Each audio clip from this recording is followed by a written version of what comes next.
पुण्याची आपण अपडेट घेऊया। खरं तर पुण्यात सध्या भीषण परिस्थिती आहे।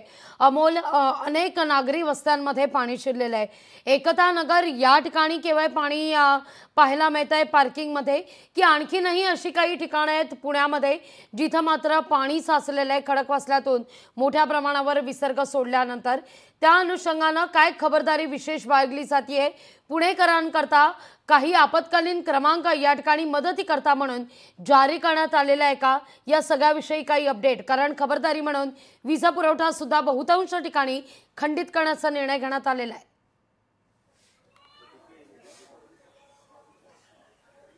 सध्या आपण परिस्थिती पाहिली तर सकाळपासून हलक्या स्वरूपाचा पाऊस पुणे शहरामध्ये पडतोय, मात्र खडकवासला धरणातून मोठ्या प्रमाणात पाण्याचा विसर्ग हा सुरू झालेला आहे आणि त्यामुळे या मुठा नदी पात्राला म्हणजे प्रामुख्याने सिंहगड रस्ता असेल, विठ्ठलवाडी, डेक्कन, पुढे काही परिसर असेल, या ठिकाणच्या काही भागांमध्ये पाणी शिरलेलं आहे, नागरी वस्त्यांमध्ये पाणी शिरलेलं आहे आणि त्यामुळे तर घेतलेलीच आहे।